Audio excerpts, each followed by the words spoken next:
बहुत स्वागत है। मेरा नाम रूबिका लियाकत है। आज बहुत ही विशेष दिन है और आज अगर किसी की गूंज होगी और आने वाले कई कई कई दशकों तक गूंज होगी तो वो है प्रभु राम की। प्रभु राम हमारे आराध्य। आज गूंज में इतिहास, संस्कृति, परंपरा और साथ में सियासत, इन सब को आपके सामने परोसने की कोशिश होगी। रामचरितमानस में तुलसीदास आरण्य कांड में नारद मुनि और लक्ष्मण के बीच संवाद का जिक्र करते हैं और लिखते हैं, यद्यपि प्रभु के नाम अनेका, श्रुति कह अधिक एकते एका, राम सकल नामन्हते अधिका, हौ नाथ अग खग गण बधिका। इसमें नारद मुनि ये कहते हैं कि वैसे तो प्रभु के अनेकों नाम हैं और वो सब एक से बढ़कर एक है, तब भी हे नाथ, राम नाम सब नामों से बढ़कर है और पापी रूपी पक्षियों के समूह के लिए ये वधिक के समान है। ये राम नाम की ताकत है जिसे भारत में राम को मानने वालों ने तो अपनाया ही, सियासत ने भी अपनाया और ऐसा अपनाया कि बहुतेरों की नैया राम नाम ने पार लगा दी।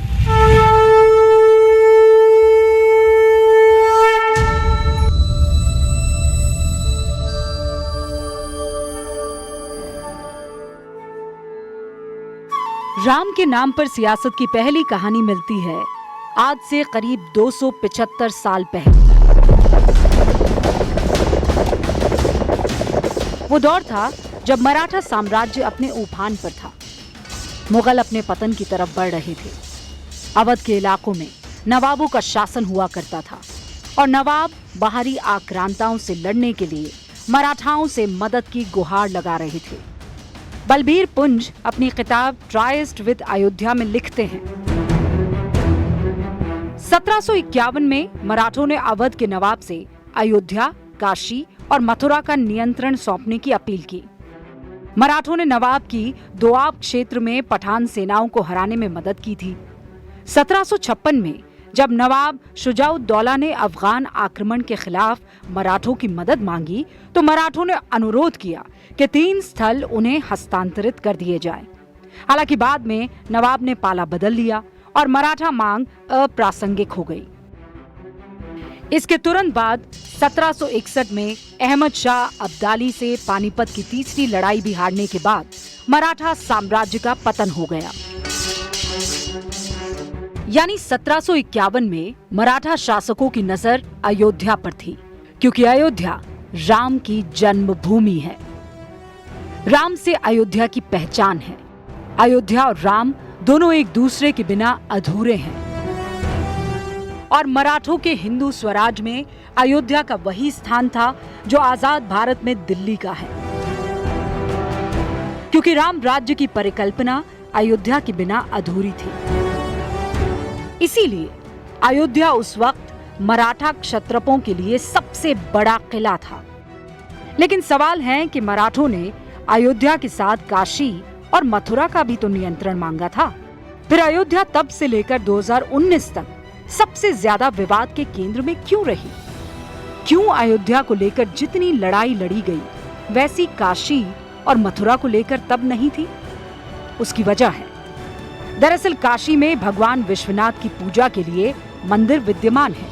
विवाद ये था कि ज्ञानवापी मस्जिद के नीचे असली बाबा विश्वनाथ हैं। इस विवाद के बावजूद भक्तों के पास बाबा के दर्शन का एक पता उस वक्त भी मौजूद था, आज भी। वैसे ही मथुरा में श्री कृष्ण जन्मभूमि को लेकर विवाद है, लेकिन भक्तों के लिए मथुरा में श्री कृष्ण जन्मभूमि का मंदिर मौजूद है, जहां भक्त अपने आराध्य के दर्शन पूजन करने जा सकते हैं। अयोध्या का मामला बिल्कुल अलग था। अयोध्या में जन्मे रामलला के लिए अयोध्या में कोई स्थान था ही नहीं। इसीलिए भक्तों का रोष चरम पर पहुंच गया, जिसे वक्त वक्त पर सियासत की आंच मिलती रही और वो रोष धीरे धीरे उबलने लगा। सनातन संस्कृत में राम को मर्यादा पुरुषोत्तम कहा गया है। यानी पुरुषों में सबसे उत्तम, मर्यादा के सर्वोत्तम उदाहरण। और राम के साथ अयोध्या को भी उतना ही पवित्र बताया गया।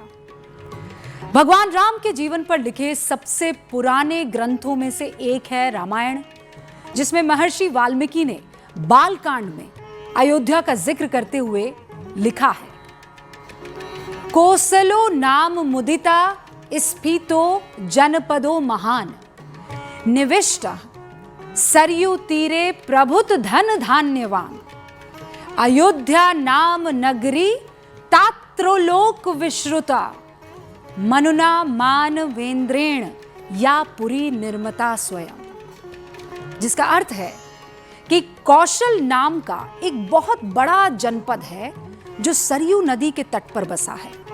वो प्रचुर धन धान्य से समृद्ध और वैभवशाली है। उसी जनपद में अयोध्या नाम की एक नगरी है जो तीनों लोक में विख्यात है। उसे या उस पुरी को स्वयं मनु ने बनवाया और बसाया था। 7वीं सदी में लिखे गए स्कंद पुराण में भी अयोध्या का जिक्र मिलता है। यानी ईसा से 200-300 साल पहले लिखी गई रामायण हो या 7वीं सदी का स्कंद पुराण, अयोध्या हर जगह है। जैसे राम, इसीलिए अयोध्या और राम एक दूसरे के पर्याय बन गए। जब दोनों एक दूसरे के पर्याय थे तो दोनों का संघर्ष भी तो एक समान ही होना था। राम 14 साल वनवास रहे। अयोध्या को 400 साल तक राम का दुख देखना पड़ा और इन 400 सालों में मुगल, अंग्रेज जैसे विदेशी आक्रांताओं का दौर भी अयोध्या ने देखा। इन आक्रांताओं को ना हमारी परंपरा की जानकारी थी, ना ही हमारी संस्कृति से लगाव। लेकिन आखिर के 72 साल का क्या? तब तो हमारी संस्कृति के ही लोगों का शासन था। उन 72 सालों में 62 साल तो उस पार्टी का शासन था जिसके सबसे बड़े आदर्श यानी महात्मा गांधी के आखिरी शब्द भी हे राम ही थे।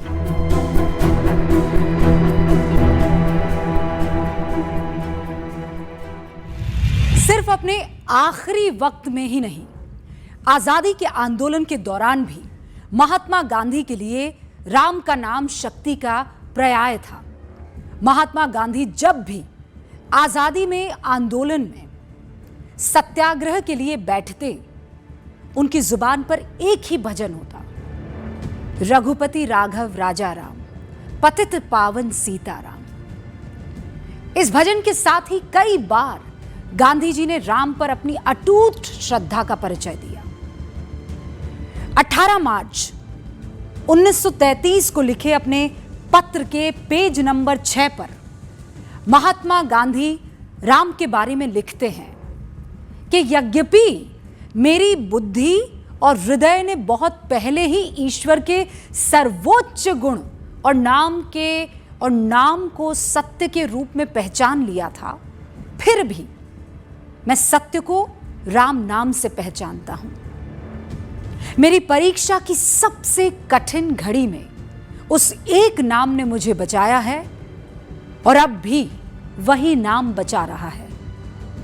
हो सकता है कि ये बचपन का जुड़ाव हो सकता है कि तुलसीदास जी ने मुझ पर मोह डाला हो, लेकिन सत्य यही है।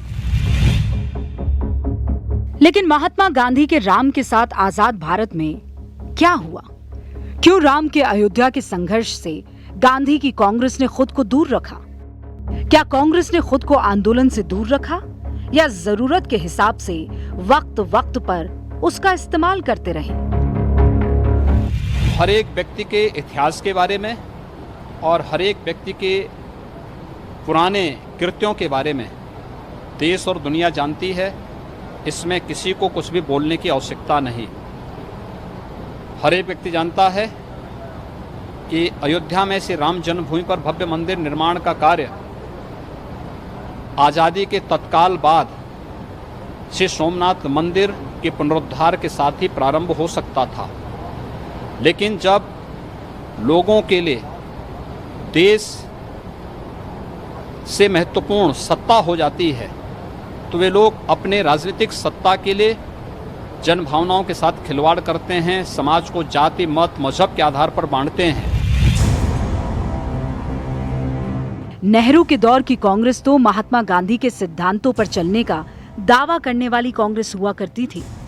उस वक्त के अधिकतर कांग्रेसी महात्मा गांधी की छत्र छाया में ही आगे बढ़े थे, लेकिन सबने अयोध्या से दूरी बनाई, सबने राम के जन्म स्थान के अधिकार से दूरी बनाई। पर कुछ थे जिन्होंने ये नहीं किया। साल था 1948। उत्तर प्रदेश कांग्रेस में बड़ी बगावत हुई। आचार्य नरेंद्र देव के नेतृत्व में 7 कांग्रेसियों ने उत्तर प्रदेश विधानसभा से इस्तीफा दे दिया। जाहिर है वो 7 सीटें खाली हुई, और जब सीटें खाली होती है तो उपचुनाव होता है। उन 7 सीटों में एक सीट थी अयोध्या। आचार्य नरेंद्र देव अयोध्या से चुनावी मैदान में उतरे। भले ही वो कांग्रेस से बाहर आ चुके थे, लेकिन उनका अपना प्रभाव था। कांग्रेस को लगा कि ये सीट जीती कैसे जाए। सारी तिकड़म लगाने के बाद उत्तर प्रदेश के तत्कालीन मुख्यमंत्री गोविंद बल्लभ पंत ने तय किया कि बाबा राघव दास को चुनाव में उतारा जाए। बाबा राघव दास ने खुले में ऐलान कर दिया कि अगर वो जीते तो राम जन्मभूमि को विधर्मियों से मुक्त करवाएंगे। उस वक्त फैजाबाद नाम से जानी जाने वाली अयोध्या में बाबा राघव दास के इस बयान से मानो सालों के संघर्ष को पहचान मिल गई थी। चुनाव हुए, नतीजा भी आया, और इन नतीजों ने सबको अचंभित कर दिया।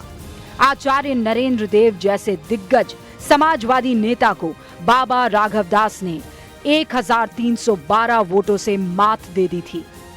राम जन्मभूमि मुद्दा अपने पहले राजनीतिक टेस्ट में पास हो चुका था, और यहीं से राम का नाम सियासत में लेने का चलन जोर पकड़ने वाला था। बाबा राघव दास यहीं नहीं रुके। चुनाव जीतने के बाद उन्होंने अपने वादों को पूरा करने के लिए जोर शोर से मेहनत भी शुरू कर दी। राघव दास ने विधायक बनने के बाद राम मंदिर के मुद्दे को उठाना शुरू कर दिया, और जुलाई 1949 में उत्तर प्रदेश सरकार को पत्र लिखकर फिर से मंदिर निर्माण की अनुमति मांगी। बाबा राघव दास ने अनुमति मांगी तो लखनऊ से दिल्ली तक राम जन्मभूमि को लेकर कई सियासतदानों के कान खड़े हो गए। 26 दिसंबर 1949 को एक टेलीग्राम दिल्ली से लखनऊ पहुंचा। टेलीग्राम भेजने वाले थे देश के पहले प्रधानमंत्री जवाहरलाल नेहरू। टेलीग्राम जिन्हें भेजा गया था वो थे उत्तर प्रदेश के मुख्यमंत्री गोविंद बल्लभ पंत। पंडित नेहरू ने अपने गुस्से को शब्दों में पिरोकर वो ताड़ लिखा हो ऐसा लगा, और उसके शब्द आपके सामने रख रही हूं। अयोध्या में एक बुरा उदाहरण स्थापित किया जा रहा है, और आगे चलकर इसके भयानक परिणाम हो सकते हैं। अब सवाल था कि देश आजाद हो चुका है। देश के लगभग पूरे हिस्से में कांग्रेस का एक छत्र राज है। दिल्ली से लेकर लखनऊ तक कांग्रेस के नेता सत्ता की कुर्सी पर बैठे हुए हैं। फिर नेहरू क्यों नाराज हो गए? किसने, क्यों और कैसे नेहरू के मन की नहीं की कि वो इतना नाराज हो गए? या फिर राम के नाम पर सियासत की जो चिंगारी कांग्रेस ने उपचुनावों में जलाई थी, उसने आग की शक्ल ले ली थी, और नेहरू को डर था कि वो आग कहीं भस्मासुर का रूप ना ले ले।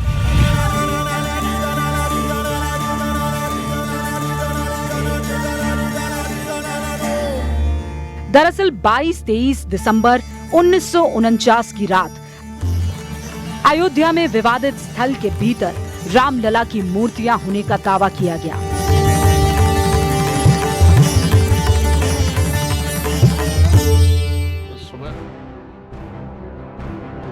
हालात तनावपूर्ण बन गए। मामला प्रधानमंत्री जवाहरलाल नेहरू तक पहुंचा। नेहरू को यह डर सताने लगा कि कहीं हालात और न बिगड़ जाए, इसीलिए उन्होंने तय किया कि वो खुद अयोध्या जाएंगे और हालात को समझेंगे। लेकिन जब इस बात के लिए अयोध्या के तत्कालीन डीएम के नायर से पीएम की यात्रा के लिए सलाह मांगी गई, तो डीएम के नायर ने जवाब दिया कि प्रधानमंत्री नेहरू के अयोध्या आने से हालात और तनावपूर्ण हो सकते हैं और काबू करना मुश्किल हो जाएगा। जब पंडित नेहरू को अयोध्या आने से मना कर दिया गया तो उन्होंने 26 दिसंबर 1949 को तत्कालीन मुख्यमंत्री गोविंद बल्लभ पंत को टेलीग्राम भेजा और तीखी नाराजगी जाहिर की। इसके बाद शुरू हुआ दबाव का वो सिलसिला जिसने 70 साल लंबी लड़ाई की नींव को और पुख्ता कर दिया।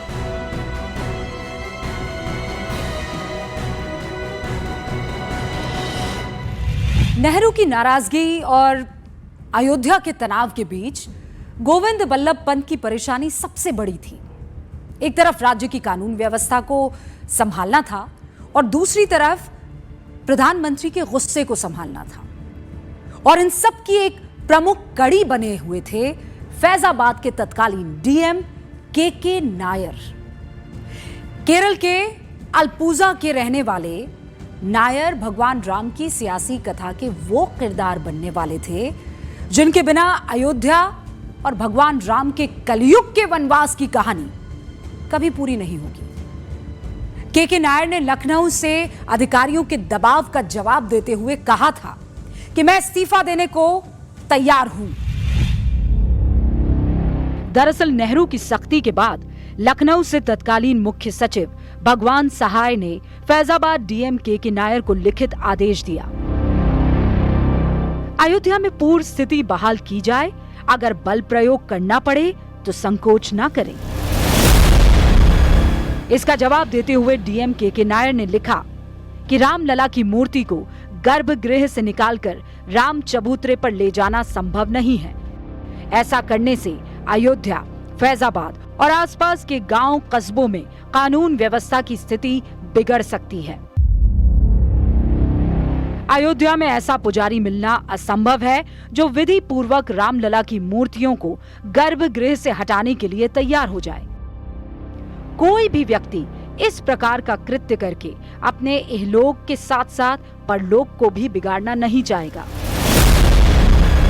इस प्रकार का कार्य करने वाले पुजारी का मोक्ष संकट में पड़ जाएगा। कोई भी पुजारी ऐसा करने को तैयार नहीं होगा। उत्तर प्रदेश की गोविंद बल्लभ पंत सरकार डीएम के नायर के तर्कों से सहमत नहीं थी। सरकार की ओर से दोबारा आदेश दिया गया कि पुरानी स्थिति को हर हाल में बहाल किया जाए। 4 दिन बाद 27 दिसंबर 1949 को डीएम नायर ने अपना जवाब भेजा। डीएम नायर ने सरकार के आदेश पर अपने इस्तीफे की पेशकश कर दी। इसके साथ विवाद से निपटने के लिए सरकार को एक रास्ता भी सुझाया। डीएम नायर ने पंत सरकार को सलाह दी कि विस्फोटक हालात को काबू करने के लिए इस मामले को कोर्ट पर छोड़ सकते हैं। When this happened in the night of December 22nd and 23rd of 1949, then in the morning, as soon as this news percolated around and it spread like fire, then there was an influx of all the devotees and the bhakts of Sri Ramchandra Ji, and they all came and surrounded the precincts of Ram Chabutra. And they just refused to leave, and the situation was such that there was no one who was wanting to hear anything against the whole idea of the removal of the Murti of Ramlala. केंद्र की नेहरू और UP की पंत सरकार ने DM Nair का इस्तीफा स्वीकार नहीं किया। डीएम के सुझावों पर अमल जरूर किया। इस तरह रामलला की मूर्ति विवादित ढांचे के अंदर ही रह गई। रामलला ताले में बंद हो गए और इसके साथ हुआ उस विवाद का बीजारोपण जिसने आगे चलकर देश की राजनीतिक और धार्मिक दिशा बदल कर रख दी। लेकिन इन सब के बाद के नायर का क्या हुआ? राम के सियासी असर का के नायर दूसरा उदाहरण बन गए। केरल के नायर उत्तर प्रदेश में इस पूरे प्रकरण के बाद इतने मशहूर हो गए कि स्थानीय लोग उन्हें चुनाव लड़ने का आग्रह करने लगे। डीएम रहते तो नायर चुनाव लड़ नहीं सकते थे। 1952 में उन्होंने सरकारी नौकरी छोड़ दी। 1952 में ही के नायर की पत्नी शकुंतला नायर को हिंदू महासभा ने कैसरगंज लोकसभा सीट से चुनाव लड़वाया और देश के पहले लोकसभा चुनाव में शकुंतला नायर कैसरगंज से चुनाव जीत गई। फिर 1967 में जब लोकसभा चुनाव की घोषणा हुई तो संघ ने के नायर और उनकी पत्नी शकुंतला नायर दोनों को चुनाव में टिकट दिया। केरल से नहीं, उत्तर प्रदेश के बहराइच से के नायर चुनाव लड़े और कैसरगंज से उनकी पत्नी शकुंतला नायर फिर चुनाव के मैदान में उतरी और दोनों अपना चुनाव जीत गए। सोचिए, साल था 1967, टिकट था जनसंघ का, उम्मीदवार थे केरल के मूल निवासी, यहां तक कि डीएम रहते के नायर के ड्राइवर रहे शख्स ने भी विधायक का चुनाव जीत लिया था। ये राम नाम की कृपा थी जिसका पहला फायदा कांग्रेस ने 1948 में उठाया। दूसरा फायदा हिंदू महासभा और जनसंघ को 1952 में मिला और फिर शुरू हुआ राम के नाम पर सियासत का नया अध्याय। Pressure which was being exerted that no, this cannot be, and fully knowing the sentiments of a large majority of people, but for the fact that a certain section of the community may actually not like the whole idea and may bear grudge against the party of that time in power, be it at the center or the state. I think that was the pressure which the then Prime Minister must have faced, or the then CM of the United Provinces must have faced.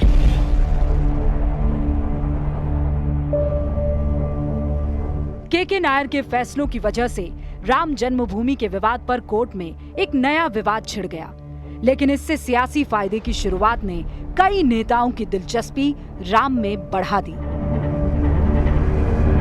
मर्यादा पुरुषोत्तम राम कब सियासी शहमाद का नाम बन गए पता ही नहीं चला।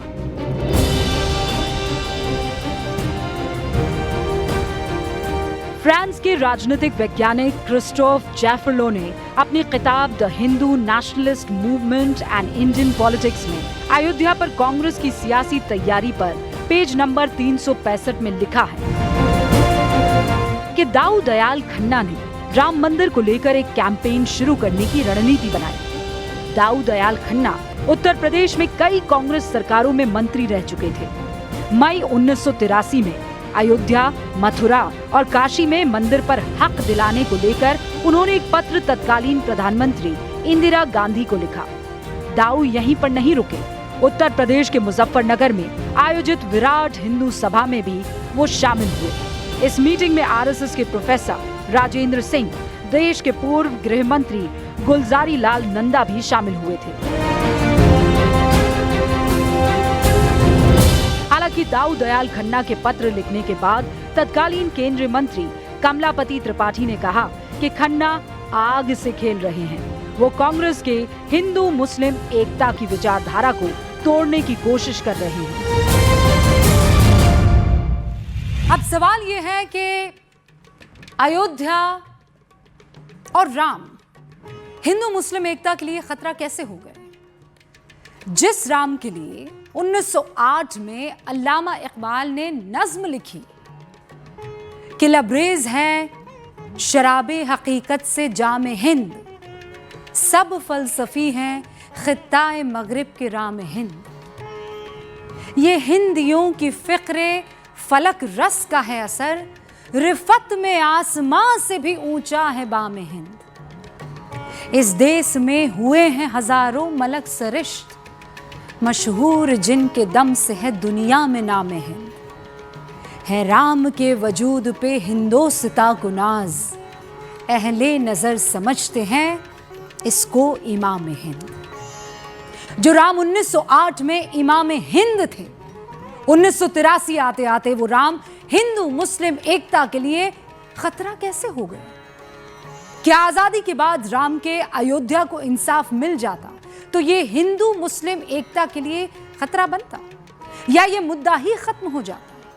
क्या जानबूझकर अयोध्या को राम से और राम को अयोध्या से दूर नहीं रखा गया ताकि कथित वोट बैंक को कोई खतरा ना हो। उनको बस डर की आगोश में रखा जाए।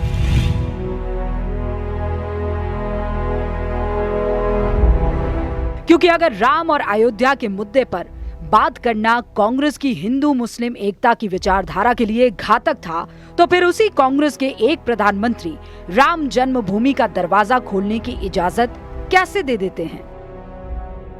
दरअसल 1 फरवरी 1986 को विवादित ढांचे जिसके अंदर रामलला की मूर्तियां रखी थी, उसके अंदर के दरवाजे को खोलने का आदेश फैजाबाद की अदालत ने दिया। क्योंकि 1949 में रामलला की मूर्तियां होने की बात सामने आई थी, तब तत्कालीन डीएम के नायर की सलाह पर दरवाजों को बंद कर दिया गया था और सिर्फ एक पुजारी को पूजा और भोग की इजाजत दी थी। वकील यूसी पांडे ने इसी को आधार बना लिया और कोर्ट से अपील में कहा कि आदेश कोर्ट का नहीं बल्कि जिला प्रशासन का था। कोर्ट ने इस ग्राउंड को मानते हुए कहा कि हिंदुओं को पूजा और दर्शन का अधिकार है। इसके बाद दरवाजे खोलने का आदेश दे दिया गया। इस आदेश को उस वक्त संदेह की नजर से देखा जा रहा था। इतिहासकार रामचंद्र गुहा अपनी किताब इंडिया आफ्टर गांधी में लिखते हैं कि फैजाबाद कोर्ट के आदेश को लेकर आम धारणा थी कि यह दिल्ली के इशारे पर दिया गया फैसला है और दिल्ली से निर्देश किसी और ने नहीं बल्कि सीधे प्रधानमंत्री कार्यालय से गया है।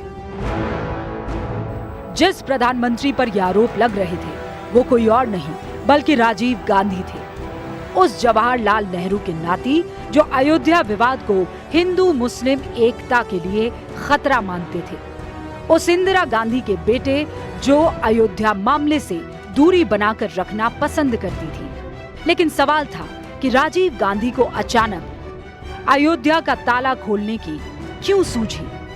अपनी किताब संघम शरणम गच्छामि में पत्रकार विजय विद्रोही इसकी वजह बताते हुए लिखते हैं कि राम मंदिर निर्माण का मार्ग प्रशस्त करने वाला पहला बड़ा प्रयास प्रधानमंत्री राजीव गांधी की वो सियासी चाल थी जिसके तहत उन्होंने शाहबानो मसले पर अपनी मुस्लिम परस्त छवि तोड़ने के लिए 1986 में बाबरी मस्जिद के ताले खुलवाकर हिंदू कार्ड खेला था।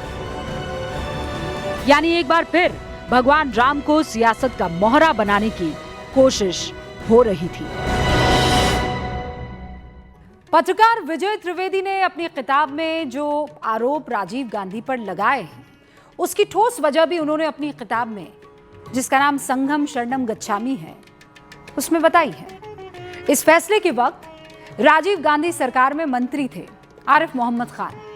उनके बयान को इस किताब में बाकायदा लिखा गया है। इसमें लिखा है, आरिफ मोहम्मद खान ने कहा कि राजीव गांधी ने बताया कि ताला खोलने से पहले मुस्लिम पर्सनल लॉ बोर्ड के अली मियां और कुछ चुनिंदा मुस्लिम नेताओं को बता दिया गया था, यानी डील हो गई थी कि इन्हें शाहबानो दे दो और उनके लिए ताला खोल दो। राजीव गांधी पर जिस सियासत को आगे बढ़कर अपनी राजनीति चमकाने के आरोप लग रहे थे, उस सियासत का असली खिलाड़ी दूर बैठकर सब देख रहा था, क्योंकि वो दौर उसके सीखने का था। क्योंकि इन सब सियासी पैतरेबाजी के बीच भारतीय जनता पार्टी का जन्म हो चुका था। मई 1983 में जिस विराट हिंदू सम्मेलन में राम मंदिर के लिए पहले प्रस्ताव को पारित किया गया था, उसमें संघ के बड़े नेता राजेंद्र सिंह शामिल थे। बाद में वो संघ प्रमुख भी बने। यानी भगवान राम के मंदिर के संघर्ष में संघ पहले से सक्रिय था। बीजेपी, जो संघ की पाठशाला से निकले राजनेताओं का सियासी मुकाम था, उसके लिए भी राम का नाम वो सहारा था जिससे सियासी वैतरणी को पार किया जा सकता था। एक तरफ राजीव गांधी शाहबानो और अयोध्या के विवादित ढांचे का दरवाजा खुलवाकर स्कोर सेटल करने के आरोप झेल रहे थे। दूसरी तरफ बीजेपी ने 1979 के लोकसभा चुनाव में अपने चुनावी घोषणा पत्र में लिख दिया कि भारत सरकार द्वारा 1948 में निर्मित सोमनाथ मंदिर की तर्ज पर अयोध्या में राम मंदिर के पुनर्निर्माण की अनुमति न देकर सरकार ने तनाव को बढ़ने दिया है और सामाजिक सद्भाव को गंभीर रूप से प्रभावित किया है। राम के नाम पर कांग्रेस ने जिस सियासत को पर्दे के पीछे से खेलने की कोशिश की, बीजेपी ने खुलेआम राम को मुद्दा बना लिया और इसका सीधा फायदा बीजेपी को पहले ही चुनाव में मिला भी।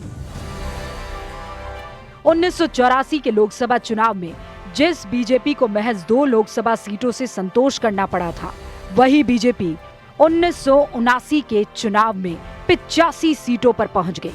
जो कांग्रेस 1984 में 414 सीटें जीतकर सत्ता में आई थी, वो करीब आधी सीट यानी 217 पर सिमट गई। बीजेपी के समर्थक इसे राम का आशीर्वाद बता रहे थे, यानी राम का नाम मैनिफेस्टो में आने से सीटें डबल डिजिट में पहुंच गई थी। तो अब राम को बड़ा मुद्दा बनाने की तैयारी भी शुरू हो चुकी थी। 1979 के चुनाव से उत्साहित बीजेपी ने 1990 लाल कृष्ण आडवाणी के नेतृत्व में गुजरात के सोमनाथ से अयोध्या तक की रथ यात्रा की घोषणा कर दी। 25 सितंबर 1990 को यात्रा की शुरुआत हुई भी और मौजूदा प्रधानमंत्री नरेंद्र मोदी उस यात्रा में लाल कृष्ण आडवाणी के सबसे बड़े रणनीतिकार के रूप में दिखने लगे। बीजेपी की ये रथ यात्रा जहां से भी निकली, हर तरफ जय श्री राम के नारे गूंजे। राजीव गांधी ने जिस सियासत को चिंगारी दी थी, वो अब आग बन चुकी थी, जिसकी आंच से बीजेपी की सियासत तेज गति से आगे बढ़ रही थी। बीजेपी को प्रभु राम का ऐसा आशीर्वाद मिलना शुरू हुआ कि देखते ही देखते उत्तर प्रदेश, मध्य प्रदेश, राजस्थान, दिल्ली और हिमाचल प्रदेश में बीजेपी सत्ता में आ गई। 1991 के लोकसभा चुनाव में बीजेपी ट्रिपल डिजिट में पहुंच गई। रामचरितमानस में तुलसीदास ने लिखा है कि कलयुग केवल नाम आधारा, सुमिर सुमिर नर उतरे ही पारा। यानी कलयुग आज के वक्त में केवल भगवान का नाम जपने से ही मनुष्य का उद्धार हो जाएगा। तुलसीदास की इस चौपाई का सबसे ज्यादा असर भारत के सियासी दलों को हुआ, जिन्होंने जब जब राम का नाम लिया, उद्धार हो गया। 1990 में राम अचानक इस देश में सियासी विचारधारा बन गए। लाल कृष्ण आडवाणी और बीजेपी राम जन्मभूमि मंदिर के लिए रथ यात्रा निकालकर सियासत में तेज रफ्तार हासिल कर लेती है। तो लाल कृष्ण आडवाणी को यात्रा के दौरान गिरफ्तारी के आदेश देने वाले लालू यादव बिहार में सेक्युलर विचारधारा के मसीहा बनकर उभरते हैं। उधर उत्तर प्रदेश में राम जन्मभूमि कार सेवकों पर गोलियां चलाने का आदेश देकर मुलायम सिंह यादव सेक्युलर सियासत का सबसे बड़ा चेहरा बन जाते हैं। यानी राम सबका कल्याण कर रहे हैं। कल्याण से याद आया, राम के नाम ने उत्तर प्रदेश में बीजेपी की सरकार बनाई और सीएम बने कल्याण सिंह। कल्याण सिंह का एक ही संदेश था, कुछ भी हो जाए अयोध्या में कार सेवकों पर गोलियां नहीं चलेगी। जो काम मुलायम सिंह ने किया वो कल्याण सिंह नहीं करना चाहते थे। और फिर आया साल 1992। राजीव गांधी की हत्या की वजह से प्रधानमंत्री के पद पर नरसिम्हा राव पहुंच चुके थे।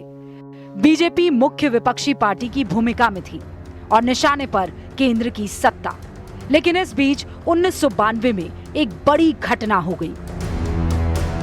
6 दिसंबर को अयोध्या में लाखों की संख्या में कार सेवक पहुंच गए।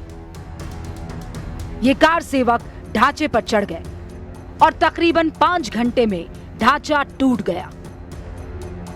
जिस वक्त ये घटना हुई उस दौरान उत्तर प्रदेश में कल्याण सिंह के नेतृत्व में बीजेपी की सरकार थी।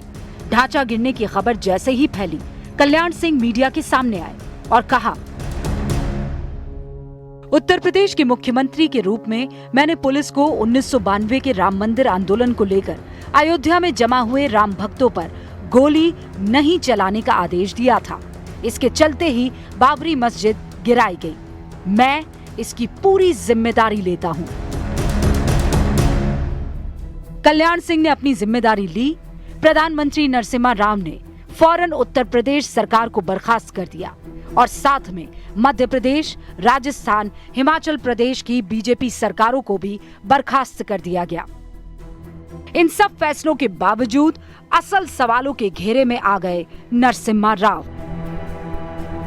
कुलदीप नैयर अपनी किताब बियॉन्ड द लाइंस में लिखते हैं कि जब कार सेवक विवादित ढांचे को गिराने के लिए ऊपर चढ़ रहे थे, तब तत्कालीन प्रधानमंत्री पीवी नरसिम्हा राव पूजा के लिए बैठे हुए थे। नैयर आगे लिखते हैं कि ये बात उन्हें समाजवादी नेता मधु लिमये ने उस वक्त बताई थी कि इस पूजा के दौरान जब नरसिम्हा राव के एक सहयोगी ने उनके कान में कहा कि ढांचा गिर गया है, तब कुछ ही सेकंड में पूजा संपन्न करके राव उठ गए। हालांकि नैयर ने इस दावे को नरसिम्हा राव के परिवार ने गलत बताया था, लेकिन केंद्र सरकार का 5 घंटे तक शांत रहना कई सवालों को जन्म दे गया।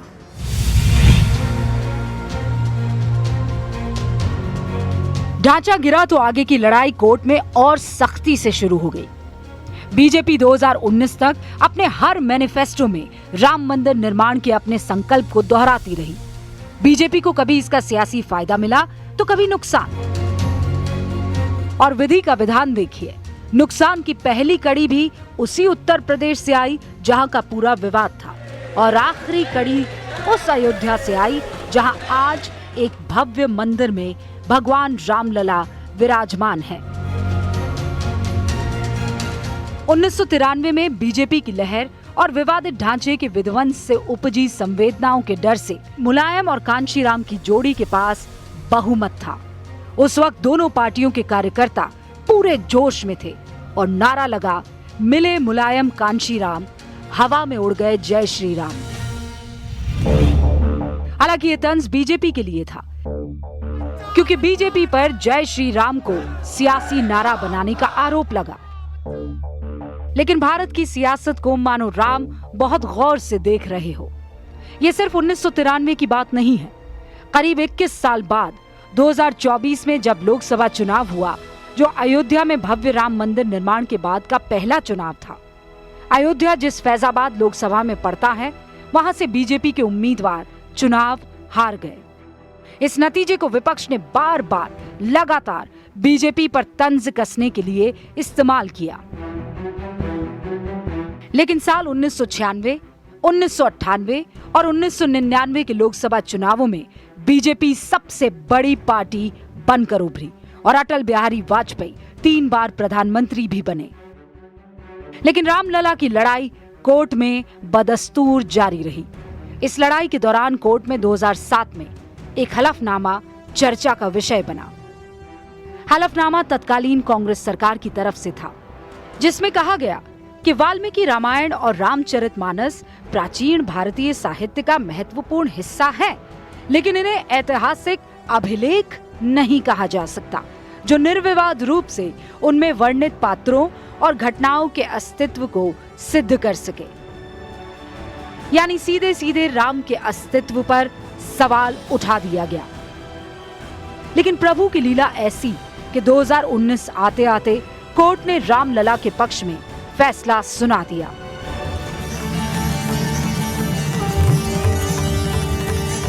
आज अयोध्या में भव्य रामलला का मंदिर विराजमान है। लेकिन राम को सियासत ने जिस तरह से इस्तेमाल किया, उससे किसे क्या हासिल हुआ? इतिहास तो यही कहेगा ना कि राजीव गांधी पर तुष्टीकरण के आरोप लगे, मुलायम को मुल्ला मुलायम का तंज मिला, आडवाणी पर पीएम इन वेटिंग की फप्तियां कसी गई, प्रधानमंत्री मोदी को फांसीवादी से लेकर न जाने क्या क्या उपमाओं से नवाजा गया।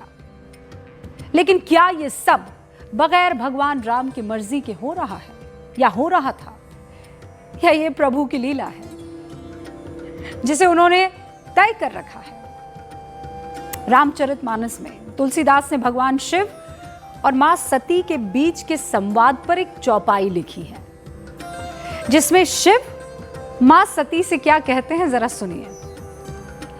होइए सोई जो राम रची राखा, को करी तर्क बढ़ावे साखा। अस कही लगे जपन हरि नामा, गई सती जह प्रभु सुखदामा। यानी जो कुछ राम ने रच रखा है होगा वही, तर्क करके कोई फायदा नहीं है। ऐसा कहकर शिव भगवान हरि का नाम जपने लगे और सती प्रभु राम के धाम की तरफ चल पड़ी।